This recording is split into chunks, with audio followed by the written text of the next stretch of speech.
going to ask Rebecca Aegis to come forward to welcome us to country.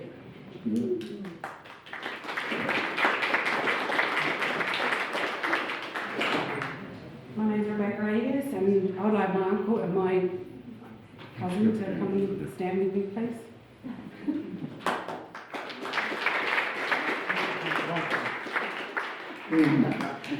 I'd like to acknowledge our ancestors of the past, present and future.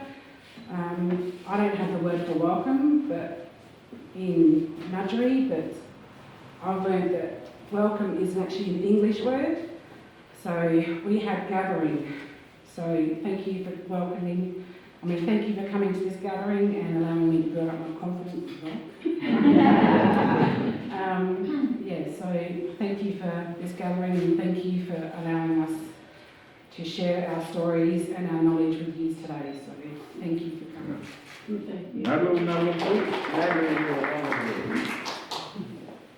Linger on the Ngadjuri. Nalu Wanganji, Yiduriya. Wanganji Yiduriya.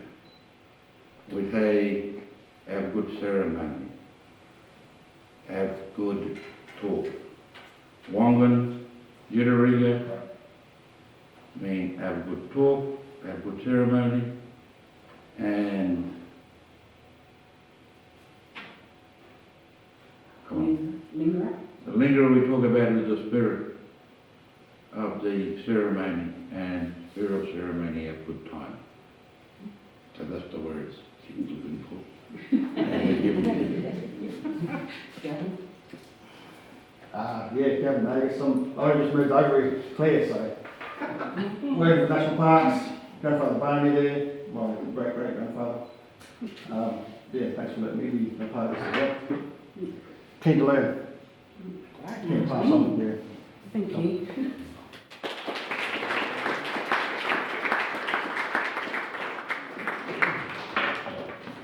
Thank you all. We all came to learn.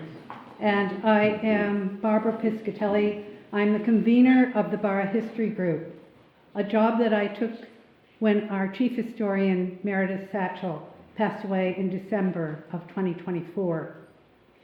Today we have the honor of remembering Meredith, a person who gave her all to the history of Burra. She was the chief historian, the chair of the Burra History Group, and a very generous person. In her collaboration with Eric Fuss over many years, she gave to many people who came to Burra in search of their family stories. Lucky for us, both Meredith and Eric left a legacy of documentary history, a comprehensive website, several publications, and a network of local researchers to carry on the work. And there are many members of the Burra History Group present today. Interestingly, our speaker today met Meredith more than a decade ago when she was researching Ngadjuri settler relations in this area of the Mid-North. So I am pleased to introduce to you Dr. Skye Krichauff. Skye was raised on a station or farm in the Mid-North and then went on to pursue her studies as a historian and researcher of Indigenous colonial relations. Skye's work focuses on oral history and memory, but also explores documentary records from the legal system and the media. Skye works at the University of Adelaide in the Department of History and has graciously accepted our invitation to talk here today as one of the opening events of History Month in South Australia. I welcome Skye.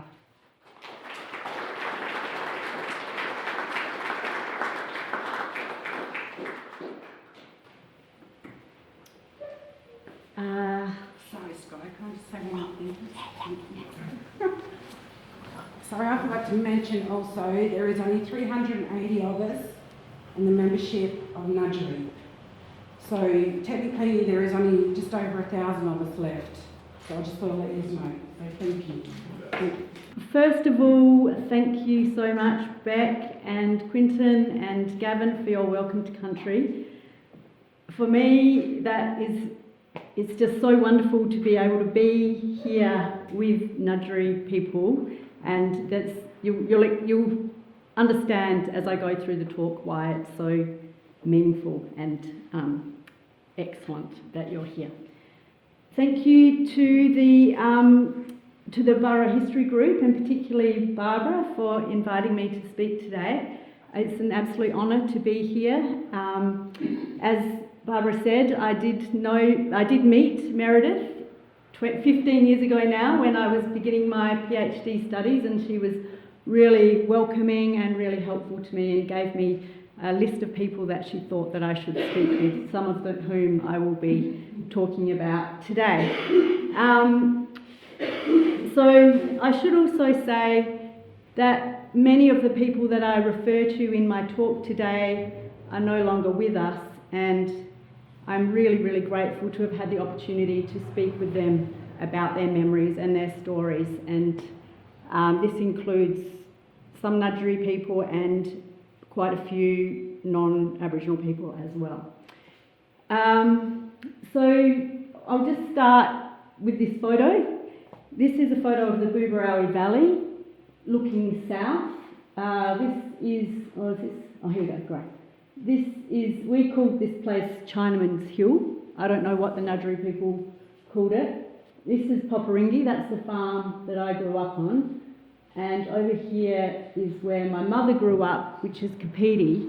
And my mum was I was the fifth generation to grow up on land that my forebears occupied in the 1870s. When I was growing up here, I had a really strong sense of belonging, and it felt to me like my family had always been there. This was partly because of the old buildings, and also, the sort of the furniture, the old furniture, the relics, the old machinery and horse buggies and things in the sheds at Kapiti. But mainly because my mum would always, she would tell stories, and these stories might have been something that happened in her childhood, or it might have happened in her grandfather's childhood. But I grew up with a really strong sense of belonging, and like I said, feeling like our family had always been there. So when I was growing up in the 70s and 80s, there was no reference at all at school, in family stories, in community events, to the Ngadjuri people. There was no sense that this land had been taken from somebody else. It just felt like it was ours. And it absolutely shocks me today, and you might be shocked as well, I don't know, but we didn't even know the word Ngadjuri. We didn't even use the word Ngadjuri. It wasn't until I went to university in the 1990s and I read Henry Reynolds' The Other Side of the Frontier that I realised how this land came to be occupied, and I was absolutely shocked. I was shocked at what had happened, how Aboriginal people had been violently dispossessed of their country, but I was also equally shocked that I'd grown up never hearing this or never even thinking about it. I was in my 20s when that first sort of became an awareness to me. So since then I've always wanted to understand who were the traditional owners of this place that we had thought of as ours. What happened to them? And how could my forebears and others like them just take over another people's country? And how could I grow up completely oblivious to this fundamental injustice on which our whole society was founded and is founded? So from 2004 to 2008, after completing a BA, majoring in anthropology, I did a master's in history while I simultaneously worked for an Aboriginal community organisation based on Yorke Peninsula, NAPA, the Narungga Aboriginal Progress Association. So I worked for them as a history researcher, and I simultaneously worked as a research assistant for my supervisor, Rob Foster, who had a project with Amanda Nettlebeck, which was investigating frontier violence in South Australia. And I'm going to return to frontier violence shortly. So NAPA had been working with a linguist on a language revival project, and they realised that there was a lot of information about the colonial era that had yet to be brought to light. So they employed me to bring some of these stories to light. The Napa board and I had hoped that there would be oral histories that went back to the colonial era. But we soon realised, and they introduced me to elders to work with, and we went on site visits and things. But the elders that I was working with were really knowledgeable about their family histories, and they were really knowledgeable about Point Pearce, and Point Pearce was established in 1868. But they didn't have stories that went before that, before the establishment of Point Pearce. And that's because many people came to Point Pearce from other areas, and some people who didn't go into the mission, so they didn't have stories about people who didn't go into the mission. So this was reflected in the local histories, the histories produced by Point Pearce people in the 1980s. So Doris and Cecil Graham wrote As We've Known It, 1911 to the Present, and that was published in 1987. And Eileen Wanganeen published Point Pearce, Past and Present, and that also was published in 1987. So this lack of oral histories dating back to the pre-mission era highlighted the value of archival material for Aboriginal communities. There is a lot of information about Aboriginal people and their relations with colonists in the colonial records. Also in 19th century newspapers, in settlers' private diaries and letters, in colonial artworks, and in maps as well. So from these range of sources, we can learn of events and discover the names of people and places that have long since been forgotten, maybe because they didn't have any children. So it was while researching my MA that I learned a lot about relations between Aboriginal people and the Narungga and Europeans in the colonial era. And some of what I found can be applied to other groups such as the Ngadjuri. So I learned that, initially the Narungga were sort of cautious when they saw surveyors and explorers, but they were open to meeting and liaising with them, but on Narungga people's terms, on their terms. They would violently repel strangers on their country if they didn't follow correct protocols. When the pastoralists arrived with their hundreds of sheep and their employees, there was initial truce, but violence erupted when sheep were taken or when Aboriginal women were mistreated.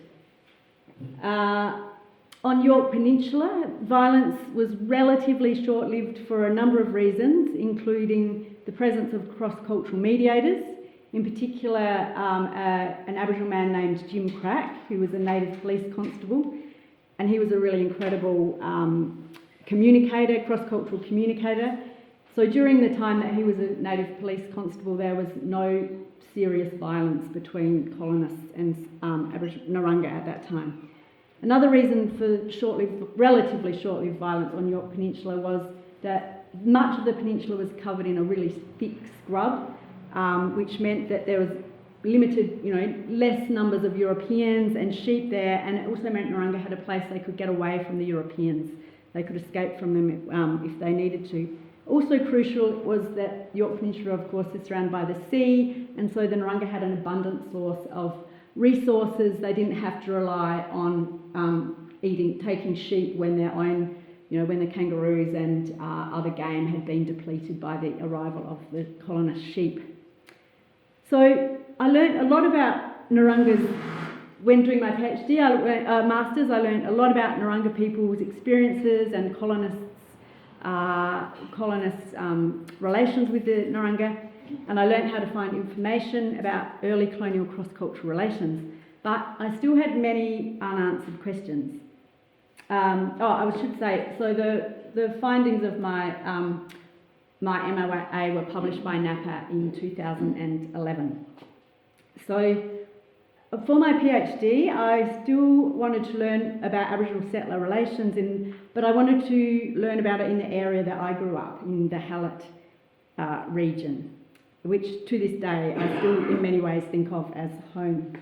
So I returned to my original questions. What were the Ngadjuri people's experiences of the colonial years? What happened to all the people that lived here? Where did they go? And were my experiences of growing up not hearing anything about Aboriginal people's experiences common, or were they specific to the area that I grew up or to my generation? So for 4 years, I conducted oral history interviews, I went on site visits, I surveyed hundreds of local history books and conducted extensive archival research.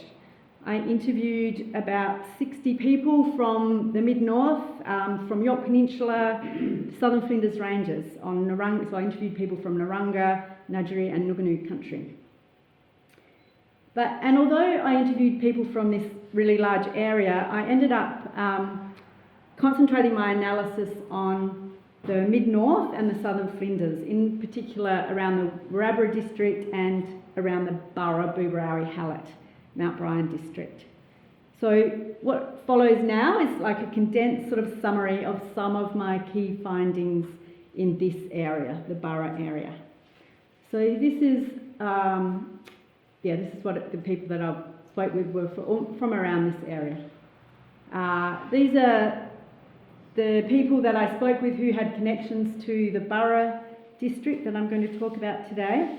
You'll see that I spoke to Ngadjuri elders Vincent Branson, Pat Warrior-Reid and Vince Copley, and I also interviewed my own family, my mum, my uncles and my cousin.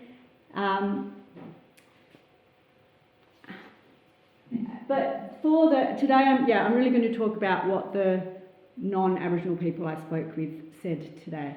So I wanted to speak with people who were descended from colonists who occupied land in the 19th century because I thought that they would be the most likely to have stories about Ngadjuri.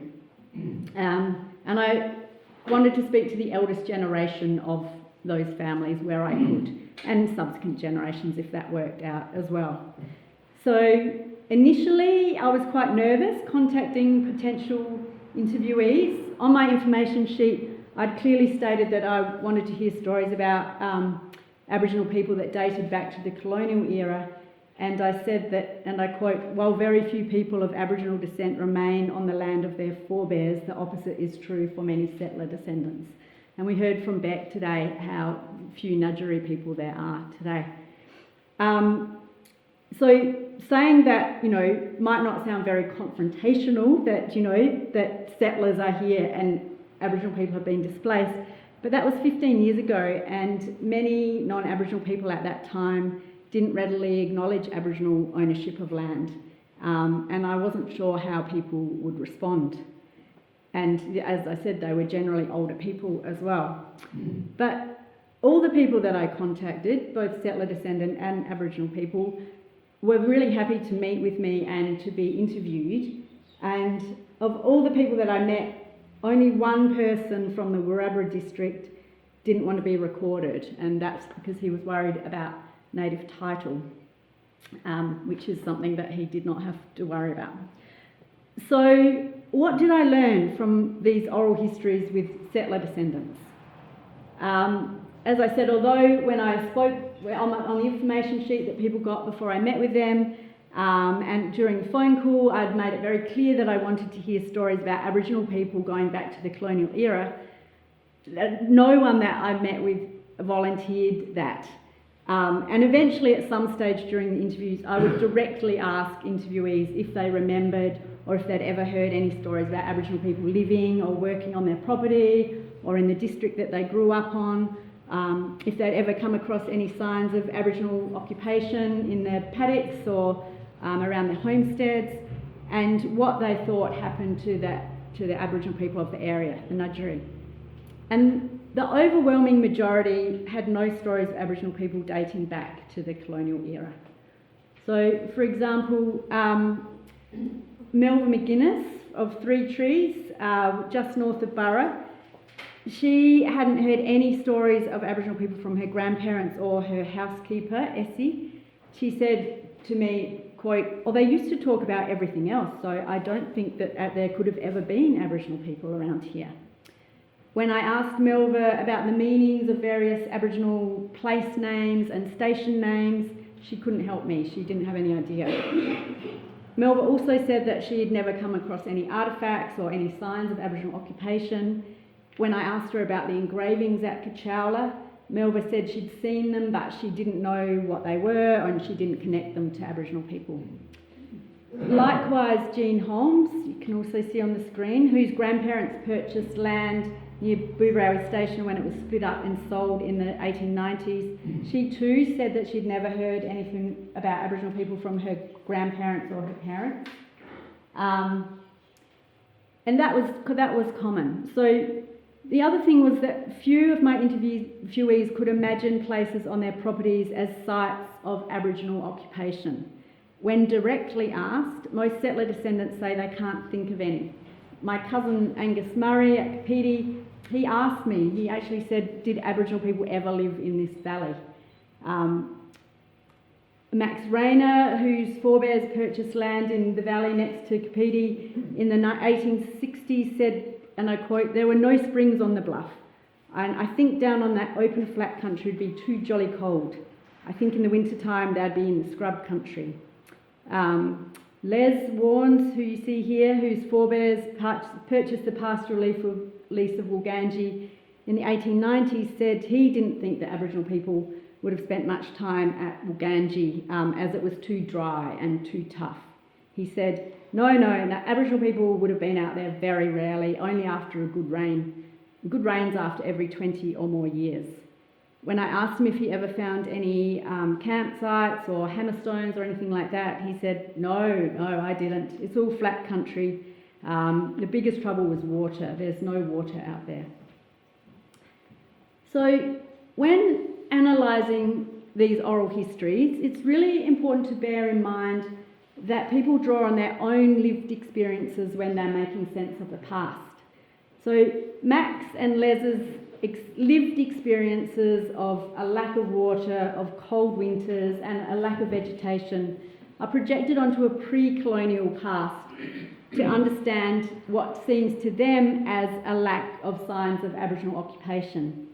And it's sort of used in a way to justify or explain the perception that their family property would never have had Aboriginal people living on it. It wouldn't have been a good place for Aboriginal people to live. Equally important when seeking to understand this absence of Aboriginal people in settler descendants' consciousness is the lived experiences of their forebears themselves. So it's important to bear in mind that all the people I spoke with, settler descendant and Aboriginal people, were most knowledgeable about their own family. And of course, that makes sense.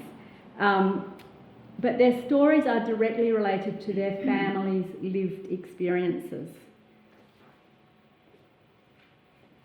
And it's also important to point out that the overwhelming majority of settler descendants living in the mid-north today are descended from freeholders whose forebears arrived in the 1870s. So that's sort of 30 years after the pastoralists had begun occupying country in the mid-north. So the freeholders moved in once these big pastoral stations were split up in the 1870s, following the passing of the Strangways Act in 1869. So those big stations like Booborowie, Kanowie and Bundalia, Boilie. So all these people that I've mentioned here are descended from freeholders, not from pastoralists.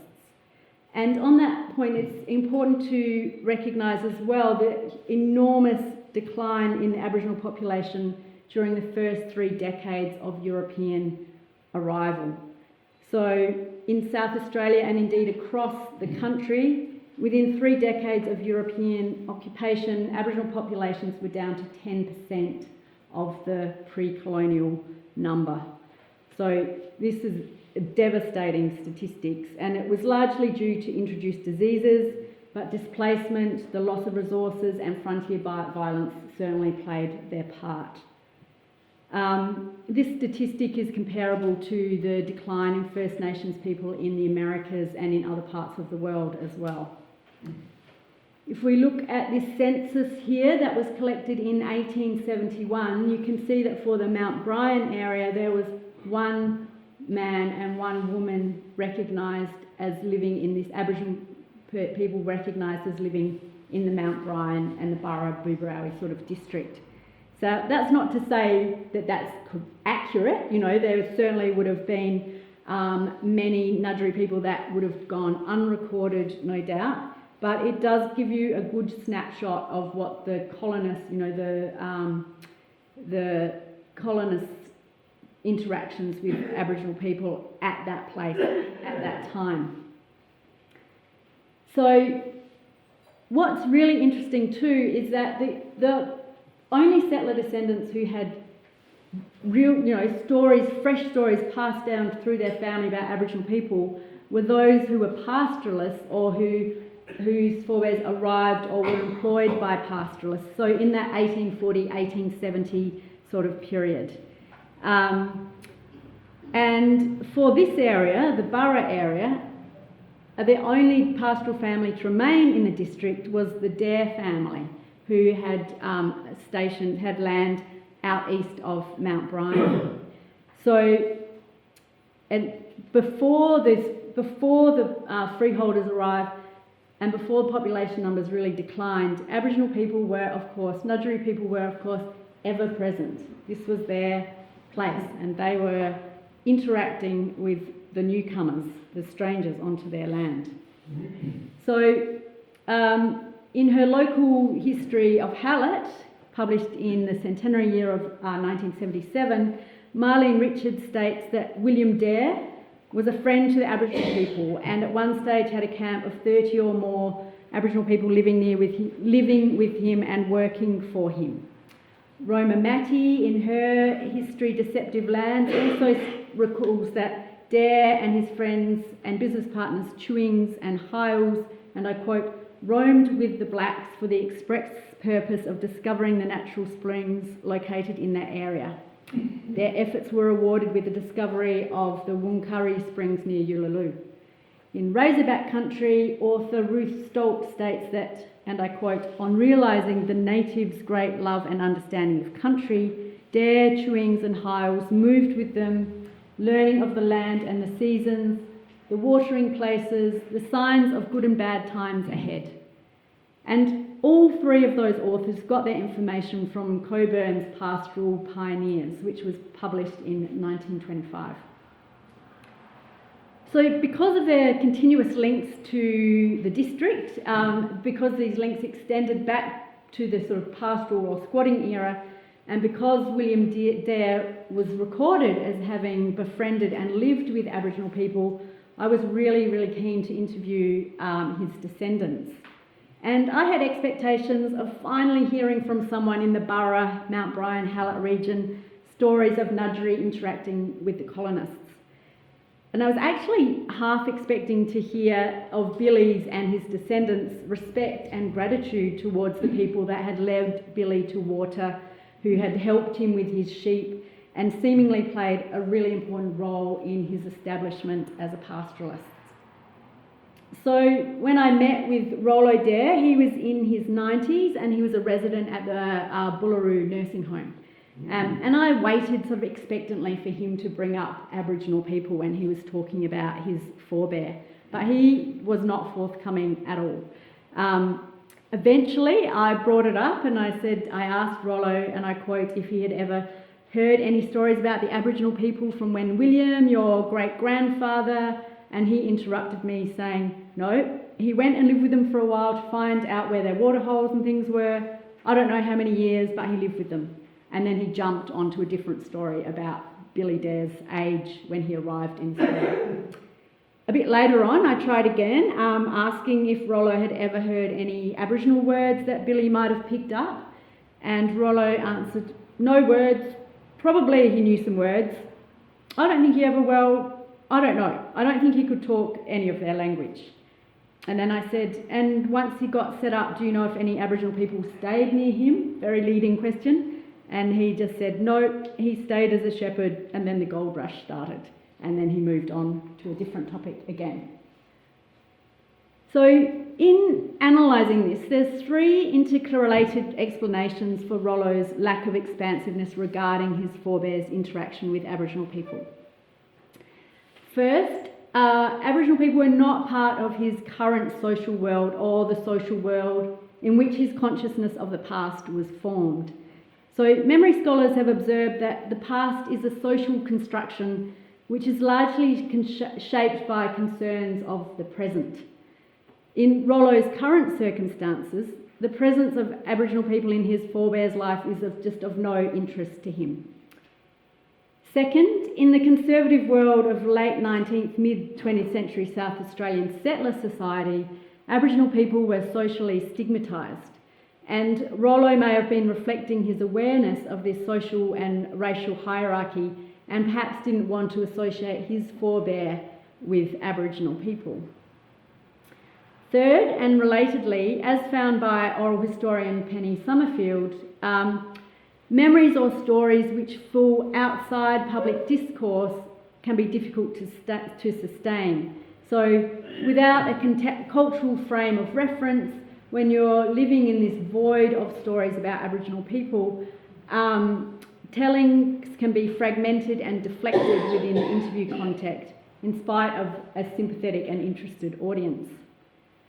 So I got the sense with pretty well all the people that I interviewed from this area that they had not really thought about Aboriginal people as being present here, and certainly not as being present here as historical actors, so as individuals with their own lives and their own impact on the events that are going on around them. This settler colonial historical epistemology through which my Rollo and my other settler descended interviewees, including my own family, frame their understandings of their colonial past through which they make sense of their forebears' experiences, makes it really difficult for Aboriginal people to be understood as active, present and interacting with the settlers, which of course they were. So if we just look now, I also visited the public spaces of mid-northern towns. You can see all the towns that I looked at there. When I was doing my research, the words Ngadjuri or Nuganu did not appear on any of the public spaces of the towns I surveyed. The only town where Aboriginal people were mentioned was Crystal Brook, and that the Crystal Brook's main theme is exploration. Pedestrians pass through sort of markers of and information about various types of exploration and footsteps, ships, whaleboats, horses, camels, motor vehicles and space. Aboriginal people were mentioned in Crystal Brook under the first marker, footsteps. Interestingly, in the mid-northern and southern Flinders public spaces, there's also actually very little reference to pastoralists. The exceptions are Hallett and Laura, which are named after pastoralists or the wife of an early pastoralist. But also interestingly, you know, the histories start with the pioneers are understood to be the freeholders, those people that came when the big pastoral stations were split up, the 1870s onwards, really. So you can just see Hallett in 1877, the pioneers, a tribute to the pioneers, Snowtown, 1878, Red Hill, dedicated on 1969. So what about the written histories? Well, in mid-northern written histories, at the time that I was doing my research, most of which were published in the 60s and 70s and 80s to commemorate the centenary of a district's town or founding, Aboriginal people are rarely mentioned in the texts, in the main text anyway. If they appear, it was generally in the beginning, like as a prologue or as a sort of footnote to the main story, not part of the main story. If they do appear in the main text, it was usually as a difficulty that pastoralists had to contend with. So something that the pastoralists had to overcome in order to succeed in their endeavours. Or in Marlene Richards' case, though Aboriginal people were depicted as peaceful and friendly and simply having faded away. So Marlene was relying on Billy Dare's relations with local people as outlined in Coburn's Pastoral Pioneers when she wrote that, and she told me when I met with her. So an exception to this is Stoltz's Razorback Country, which was published in 1985, and she refers to the killings at Mount Bryan Station. And I'm going to return to that shortly. This is now commonly known, relatively commonly known, and referred to as the Mount Bryan Massacre. Suffice to say at this point though, when I was doing my interviews in 2010, 11, 12, no one mentioned the Mount Bryan murders to me except for one person, one man, Peter Riley. It clearly hadn't become part of common knowledge. People, the settler descendants I spoke with didn't mention that at all.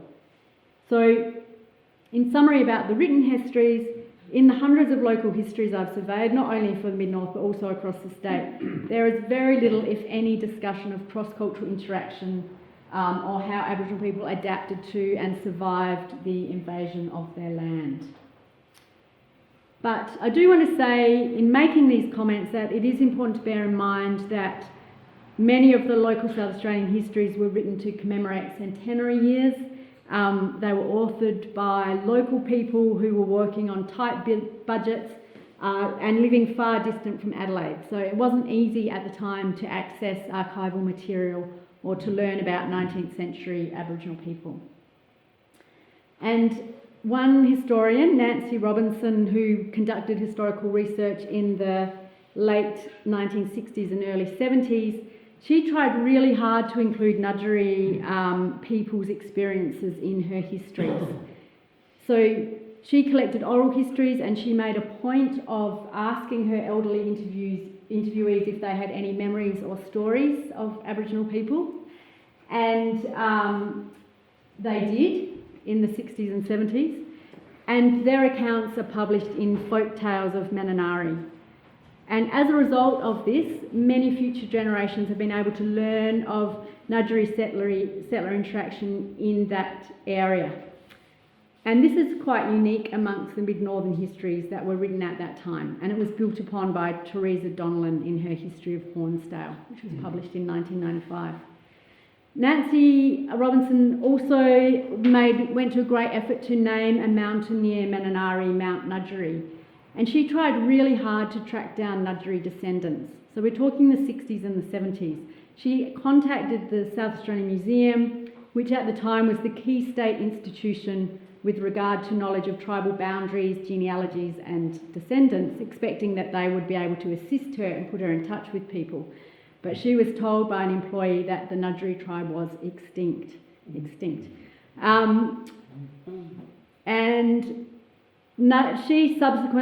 was the first person to sort of be working on these histories in this area, and she shared her information with other local historians such as Maureen Richards.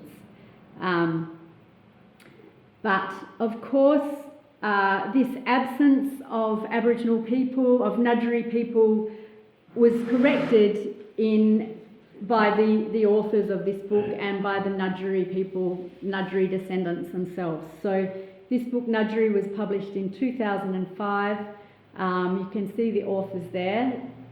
Fran and Adele were teachers, and Adele had been working at Peterborough.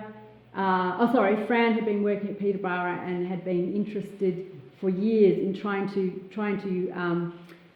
get more information about Ngadjuri history. And there's many sort of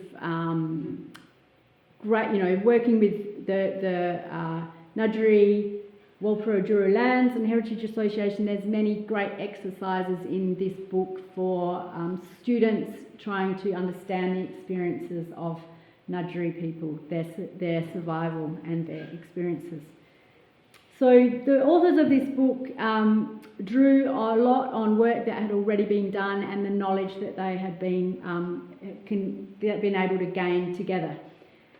But there is a lot more information in the archives that can still, can be built on to expand on that work. So I just want to now flip to this website that has been developed. I was part of a team looking at frontier violence in South Australia.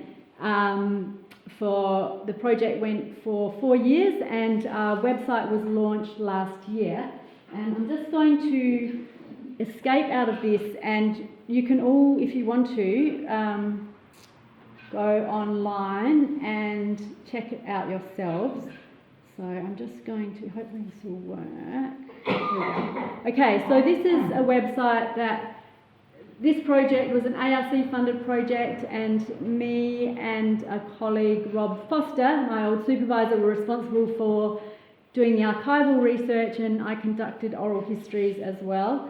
And we have developed with input from a website designer, this website which documents as many incidences of violence across South Australia that in the colonial era that we could find. And I'm just going to show you how this works with particular focus on this area. Okay, so if we zoom in, we look at Burra around here. And I just want to show you, we digitised all the sources and we've made them available through this website, and we transcribe them as well. So I'll just show you, for example, it tells us a lot, not only about violence, but also about the names of people and places that have long since been forgotten. Now, I'll just start with this one first. This was in 1843, so a man named, who, the colonists wrote the name down as Potawinka. And this is interesting, this was right near Mount Bryan, so they recorded the Turongdoon group. That might have been the name for a local group there. And the other thing about this is that when the Governor and Protector Morehouse heard about it, they wanted to get an account from the Aboriginal people who witnessed this happening, and they learnt that they had gone overland to the Murray River, and so they asked Edward Eyre, who was the sub-protector there, to try and find an account. So we can see, about relations between the people of this area and the River Murray as well. But if you just, so we have a summary on the map, and then we have a more detailed account of what happened. And then for people who want to look at the original sources, you can click on the links, and it will take you to the archival documents held at State Records. And we've also transcribed them, as I said, which saves people having to read the old script. So you can see here, if I just scroll through, this is the mid-north. We broke South Australia up into regions, but you can see the number of events that we have recorded. So people can, this is a really good resource for people that are interested in learning about violence. And I should say, when we're talking about violence, we included much more than, we included the killing of people, but also confrontations, injuries, the rape of women, the burning of Aboriginal people's weapons and utensils as well. If you click on, I think this one is the Mount Bryan killings, murders. Again, you can see all the names of the people that were recorded, all the Europeans who were there. And again, you click on this link and it will take you to all the sources, so people can look at them for themselves. Could you just read out the name of the website? Well, you can Google it. You just have to type in Frontier Violence South Australia. Yep, and go to the Adelaide Uni one, and I can put the QR code up at the end as well. So you'll see that all across South Australia. Actually, I'll show you, we have a timeline which it is good for understanding, well, very clearly demonstrating that as the Europeans occupied an area, you can see, hang on, I'll take it back. Okay, just wait, refresh this page. Hopefully, okay, so the timeline, again, I'll zoom in. So this is, you can get a good sense of as the Europeans occupy country, violence erupts. So this timeline's moving in yearly increments, but if we zoom in on, you can see, you know, colonists arrived in the mid-north in the 1840s and violence erupts.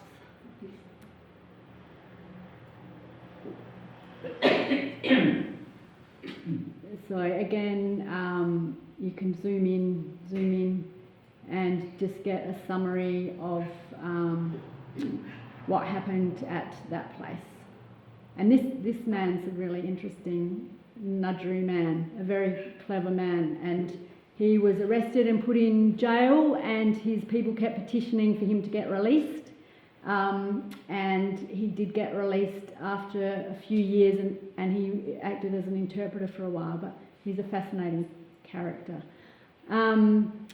So yes, like I said, we have the frontier regions, so you know, we have the mid-north should pop up, mid-north and southern Flinders Ranges, and we have context as well. This is where we use pastoral maps, which were really important to understanding who was where, what pastoralists were where. Hopefully that's the least. I'll just show.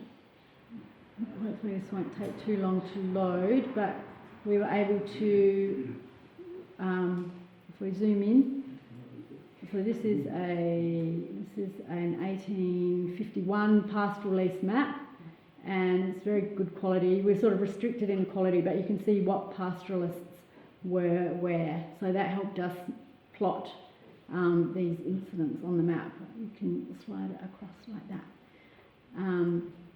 And also, importantly, oral histories. So we I recorded oral histories from Aboriginal and settler descendants, and there's a layer on this map that you can go on, and again you can zoom in on these and see and hear people talking about stories that have been passed down through their families about frontier violence. So I'll just exit out of that. But yeah, I do encourage everyone who's interested to go on and look at that. So, and that's the QR code, and I can put that up later. That can be the end slide at the end. But of course, where are we? Okay.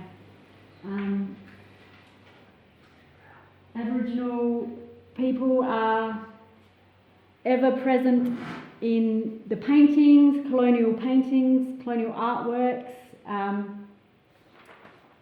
and I'll just show you, I'm sure you've all seen these, of gills at the Burra mine. This one is painted before 1857 at the head of the Gilbert River, so certainly Ngadjuri people there.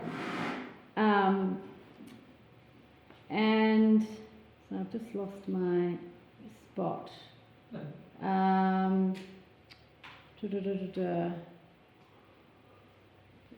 Okay, yeah, so I was going to say, so with that frontier violence map, we were only looking at violence, but of course, and we were looking at government reports, police reports, court cases, diaries and letters. So we were looking at one aspect of cross-cultural interactions, but And it's the newsworthy that tends to be recorded and reported in the archival documents.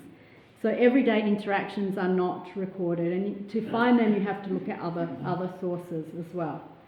So historical records indicate that within a few years, sort of 3 to 5 or up to 10 years, some form of accommodation was reached between the pastoral owners and the Aboriginal people of those places, Aboriginal owners. So for example, the hawkers at Burra within 2 years were employing Ngadjuri people on Burra, and the same with the Hughes brothers at Bundalia and Bowley. So, and you can see here again this census 1871 that there are a lot of, well, comparatively larger number at Bundalia when this was taken, but these were the places that the protector knew where to try and record Aboriginal people. So Bungaree, James Hawker's diary. Several of the Hawkers kept diaries. They are a really relevant place to get information about Aboriginal people living there. Many Aboriginal people lived on Bungaree, including a woman known as Queen Caroline. And these photos were given to me by Millie Nichols, who is a descendant of the Hawkers, and these were, given to her by her father. And with Vince Copley, we know that Barney Warrior lived at Bungaree for some time, and Vince and I thought that this may actually be him. If you look at the photo there of him on the cover of the Ngadjuri book as well, it could possibly be him, but a lot more work is to be done. So during conversations with Vince, I had lots of conversations and went on site visits with Vince. He used to always say he just could not understand what happened to all the Ngadjuri people. Like, this country is so rich and it's so well resourced.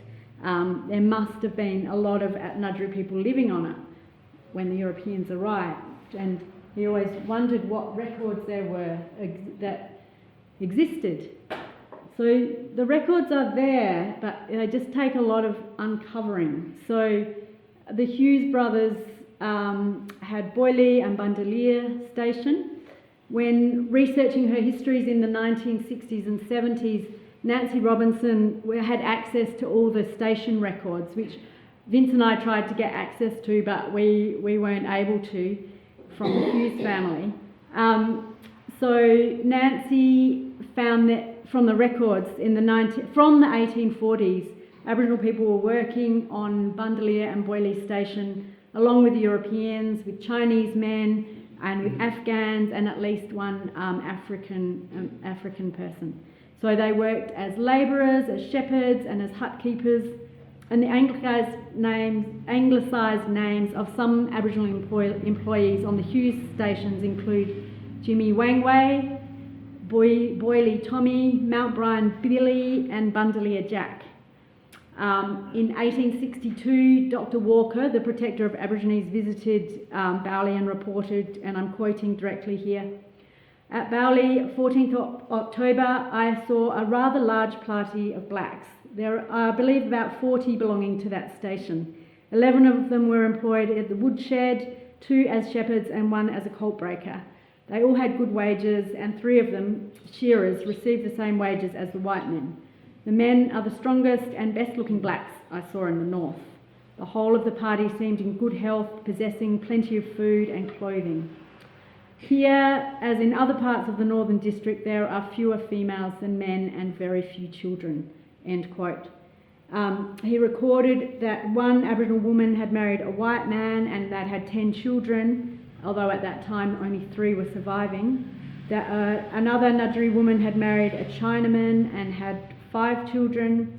That 3 of the Ngadjuri women were married to coolies. That by that he meant Indian men who had been brought to Clare, mid-north, by Edward Gleeson.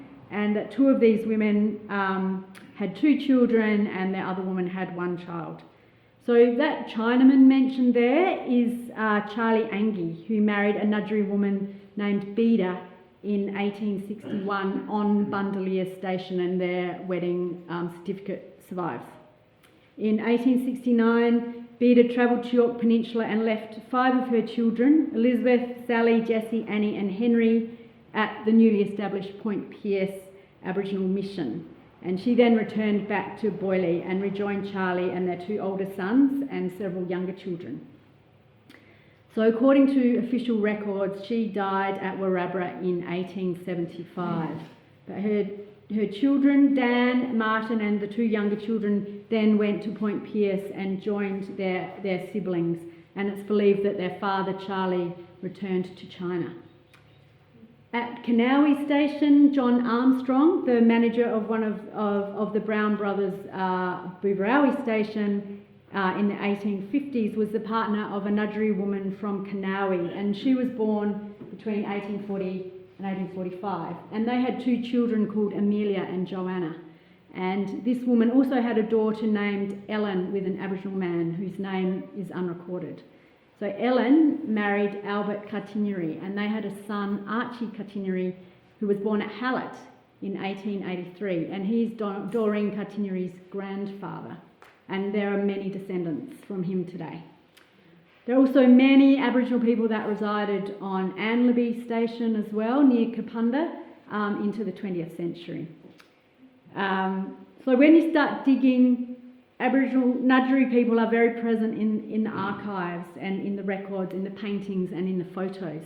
Tom Gara has been searching newspapers and come up with a comprehensive list of Aboriginal people who spent time in the Mid-North in the 19th century, who include Ngadjuri people Jack and Jemmy Pike, Emma and Charlie Pritchard, a man called Chalker, Fred McGrath, and many more. Around this area, Hubert Wilkins, in an autobiographical account, and Hubert Wilkins, as I'm sure you all know, grew up out east of Mount Bryan. He recounted, and I quote, "There were always a few families, that is, Aboriginal families, wandering about. They shifted from place to place along the borders of settled land, and for their tribal festivities they assembled in great numbers." End quote. In Alan All's Burra Reminiscences, he quotes a man named William Copley remembering, and I quote, "Blackfellows were very plentiful around Burra during my school days, and the boys of both colours used to mix freely and play the same games together." And as mentioned before, several elderly residents of Mananari recalled their interactions with Ngadjuri people in Nancy Robinson's Folk Tales of Mananari. And of course, the long and enduring presence of Aboriginal people in the Mid-North is also powerfully present in Ngadjuri place names, which are part of our everyday lives. And I've just put some of them up there. And it's interesting, you know, when I was growing up, we didn't think about this, like we didn't talk about this, the fact, or seek to understand the meaning of these place names. And Aboriginal people's presence here is also, of course, contained in country itself, as is so powerfully demonstrated at Ian and Sue Warren's property, Wulganji. So I'm just going to go full circle here and come back to Meredith Satchell, who it was inadvertently through meeting with Meredith and her getting me in touch with Les Warnes and Les introducing me to Ian that I and some key Ngadjuri elders came to learn about this on Wulganji. So when Les introduced me to Ian, I met Les before Ian. Ian is Les's son. Ian was in the process of taking stock of Wulganji and allowing the country to regenerate itself. And it's quite amazing how country can regenerate itself if it's given the opportunity to. So in 2010, between 2010 and 11, Ian finally, he'd taken the stock off and he finally blocked off the dams, and that allowed all the natural watercourses to run. And in that year, it was an incredibly wet year, and a lagoon formed. And there were tadpoles and creatures that the Warns had never seen there in that over 100 years of running that property. And because Ian and Sue weren't, working with the sheep anymore, they had time. They walked around the shores of the lagoon, and there was an abundance of artefacts scattering along the shores of the lagoon. And Ian rang me really excitedly to tell me about this. And I asked him if I could bring some Ngadjuri elders with me to look at this place, and also to bring an archaeologist with me. And Ian said he was completely fine with that. So I first went with an archaeologist called Karen Walsh, and she was so impressed with the stone artefacts. And she could tell that historically this place was really very much frequented and utilised by its owners, its Aboriginal owners. So prior to European occupation, prior to blocking off the natural watercourses with dams, this lagoon would have held water for a large portion of the year. And the water provided for diverse and numerous forms of life. And the shady trees, which were still there around the shores of the lagoon, would have made it a really pleasant camping place for Ngadjuri people. So our perceptions, Ian's and my perceptions of Wulganji and Aboriginal presence immediately changed. So remember, Les had said there would never have been Aboriginal people at Wulganji because it was too dry, it was too tough, too harsh. The quantity and diversity of stone artefacts indicated this had not been dry, inhospitable country that animals and peoples passed through quickly on their way to somewhere else, but a popular place to reside for lengthy periods.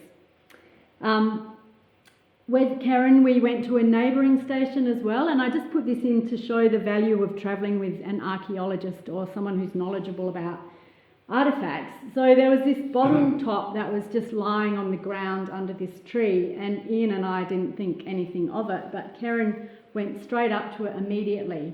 And this is a post-contact artefact. You can see the top of the beer bottle is shaped like that. So that was used, she told us, for Aboriginal people men to sharpen spears or to plane spears. So that was really, really moving. I could just imagine someone sitting under this tree at a time when so much had changed in that person's life, and probably lost a lot of his family and people.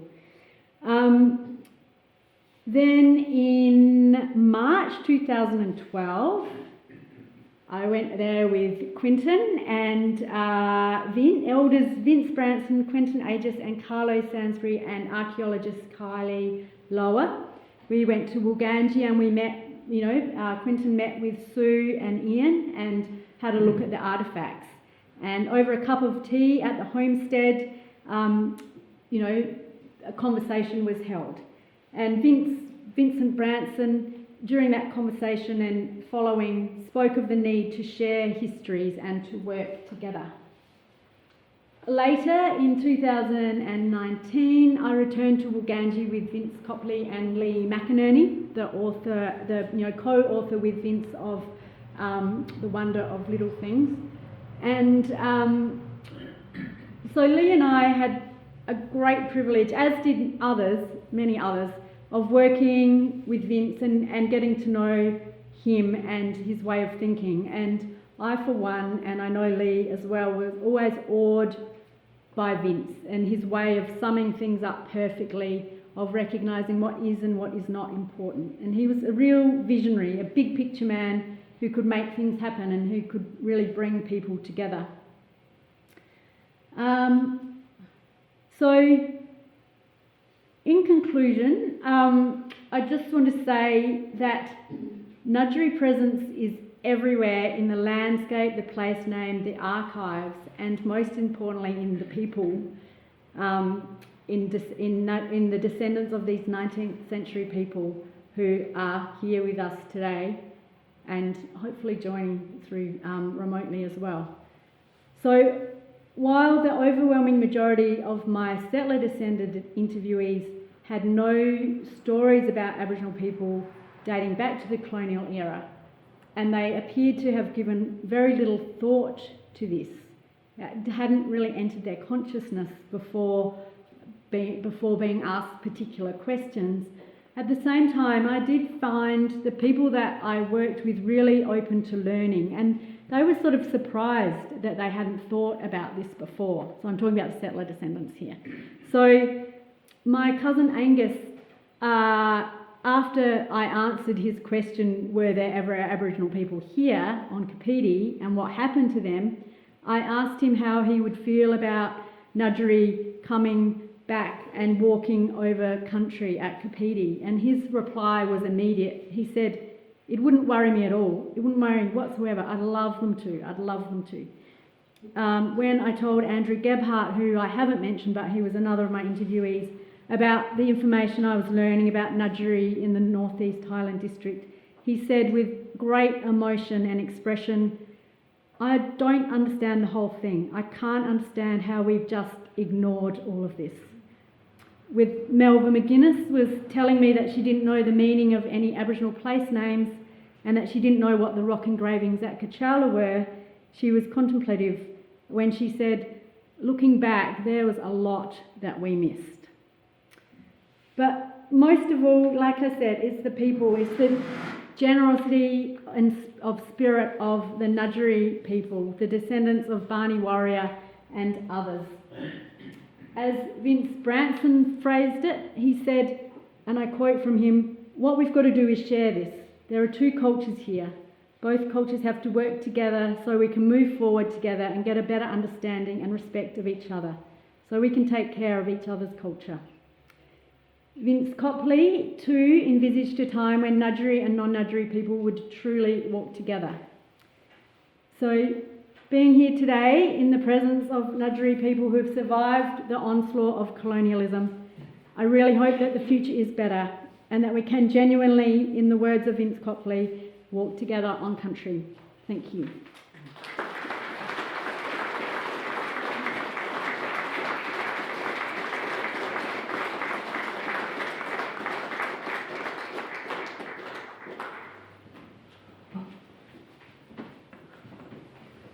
Thank you.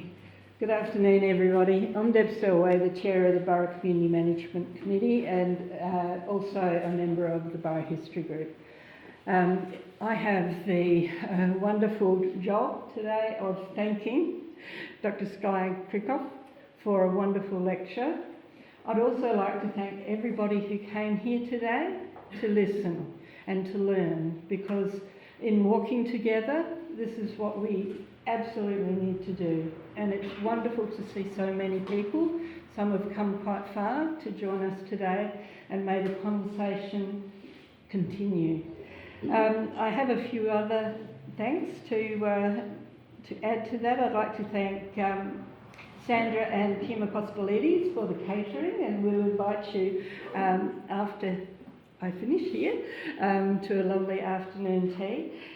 Abby Smith for looking after the door for us. Emlyn O'Regan for his wonderful IT service in recording this for us, so it will be available, and also for all the work he does with the Burra History Group to help us with mind-boggling IT.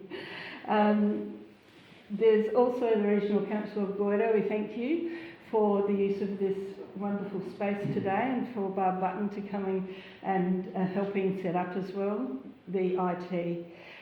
In closing, of course, I'd like to thank my friend and colleague, Dr. Barbara Piscatelli, and Mr. Bob Perry down the back there, who are those that have taken up the mantle in the passing of Meredith Satchell, whom we all miss greatly, to pull together our wonderful team in the Burra History Group. And I'd just like those of the Burra History Group who are active just to give a wave. We want to thank you all for all the wonderful work you do, because this is a great legacy that Meredith has given us, and we will keep it alive, and we also, in thinking about the theme of today, invite Ngadjuri people to work with us to be able to tell the real stories, tell the heart stories, the pain, the good, everything, because without learning from the past, we will continue the hurt. So I think that our Burra History Group wants to certainly walk that journey into the future. Of course, I would like to thank the Aegis family for coming today and welcoming us to Ngadjuri country, to Rebecca, to Gavin and to Uncle Quentin Aegis. Thank you. And last but not least, I do have a gift from the Burra History Group to Dr. Krichauff today, to thank her. Come on, Anne, out the front here. To thank her for her wonderful work, which I must say is just amazing, and she's left us with such a wonderful resource in that website that I believe we should all go home and jump on board and have a look at all of the history that she's gathered. So walking together, thank you so much.